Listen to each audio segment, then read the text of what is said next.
The project aims to strengthen capacities in the use of geospatial technologies to enhance resilience in Asia-Pacific and Africa. It provides integrated solutions for decision-making related to disaster risk reduction, climate resilience, environmental preservation, and food security. Implemented by UNOSAT, the project is led in collaboration with focal point ministries in 8 countries: Fiji, Solomon Islands, Vanuatu, Bangladesh, Bhutan, Lao People's Democratic Republic, Uganda, and Nigeria, and is assessed through an independent evaluation. The project components include climate finance, knowledge platform, web application solutions, technical training, awareness raising, and backstopping.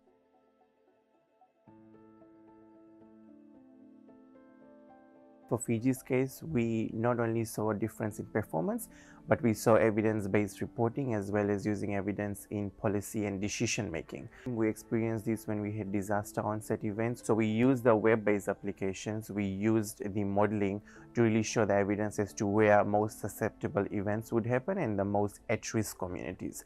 So having that in advance helped us mobilize immediate financing to those centers and ensure that there was humanitarian aid support ready to support them.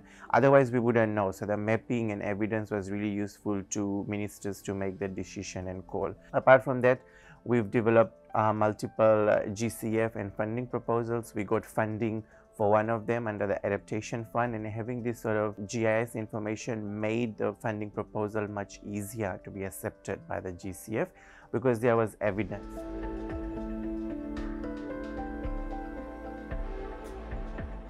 The project helped in sort of building the capacity. For example, with the dashboard application, they can be able to update the situation. For example, if there is a disaster, it can update, provide real-time data using the dashboard.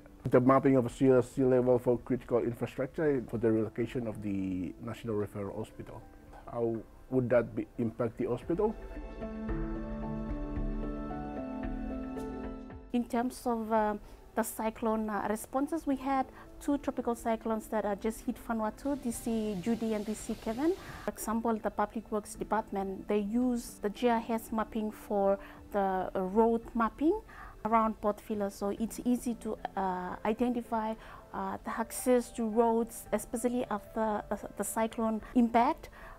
To access the roads damage, which roads are working, which roads are not working, the road network. So it's easy to see where the responses can go, where are the areas that are affected. This project really helped to give an evidence base to what we're writing, the details on the map. The project supported 2 concepts already, and we're looking forward for the results. As part of the backstopping service component of the project, we have made several requests, including rapid mapping during a recent cyclone, supported to damage assessment, which allowed to enhance quality of the mapping, and a dedicated app developed as part of the project happened mapping during a 2022 flood.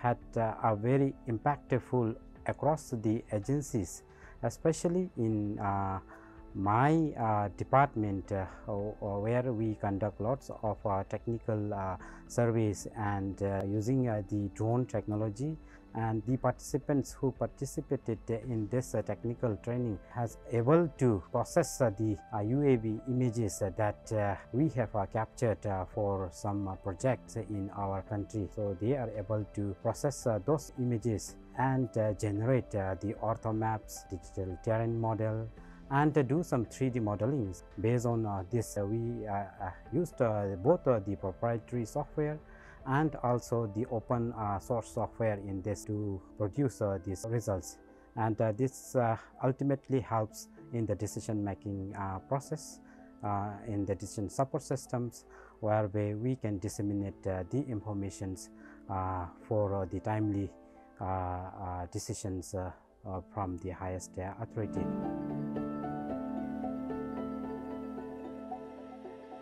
This map is very important. You know why?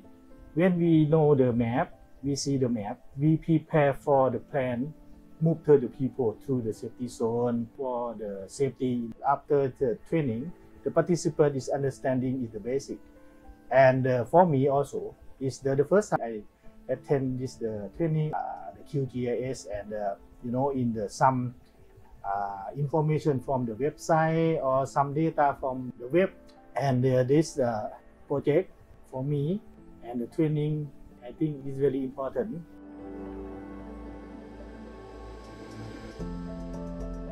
About 2015 staff were trained in GIS and remote sensing and its applications. The staff are able to produce maps. In the department, they have appreciated the role of GIS and remote sensing and its applications in everyday work. An ongoing activity is digitalizing the National Risk Atlas of Uganda. This atlas shows the vulnerabilities to different risks. About 7 specific hazard risks were identified. And this atlas was developed over a period of 2 years and was launched by the Right Honorable Prime Minister. The products that have been developed have been used in mobilization of funding, disaster management, having produced maps of Bududa with cracks and the population at risk. The Right Honorable Prime Minister was very much glad about the output and presented to the cabinet, where resources were released so that the population at high risk of landslides in Bududa relocated to safer areas. Political leaders need to have evidence where you can show them in maps what is exactly happening, because they are busy and sometimes they're not able to reach those very high altitude areas. The contribution of UNOSAT has been very impactful to the staff in the office of the Prime Minister, to the whole of government, because these are national issues.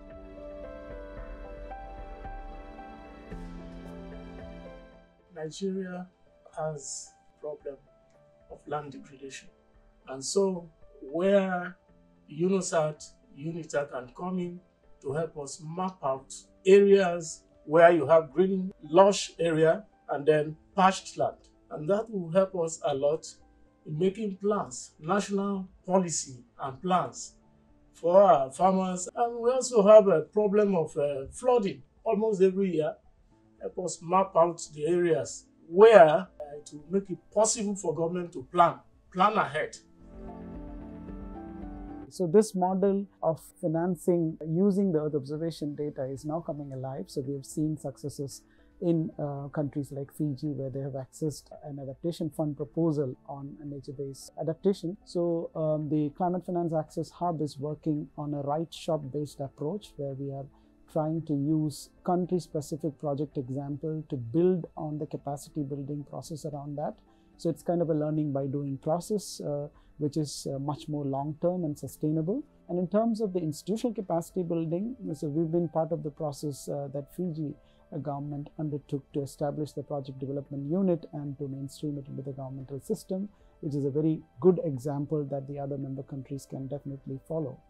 The right shop capacity building trainings are now integrating the gender mainstreaming angle into the training process, so that we have proposals and projects with strong gender elements integrated actually. We have seen significant progress in the project. There's been quite significant advances, but quite uneven depending on the national context. We have seen that the project has generated synergies with other projects and even opening windows for funding. Also, we need to figure out ways of improving communication and transparency, especially on administrative issues.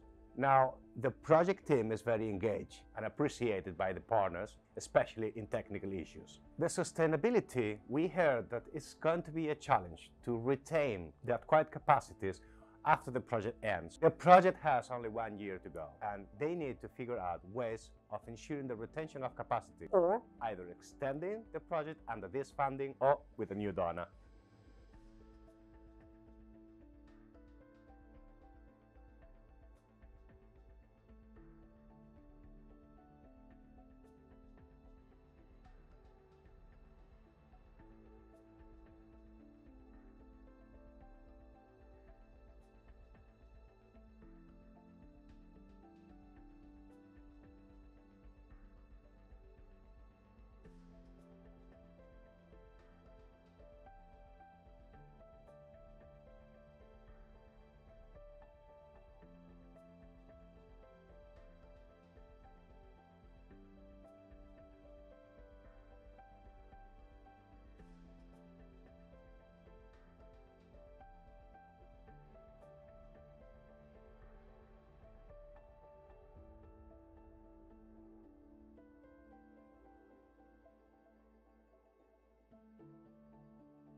Thank you, Thomas, and Lukim Yufala. Thank you, Edita. Kadin Chela.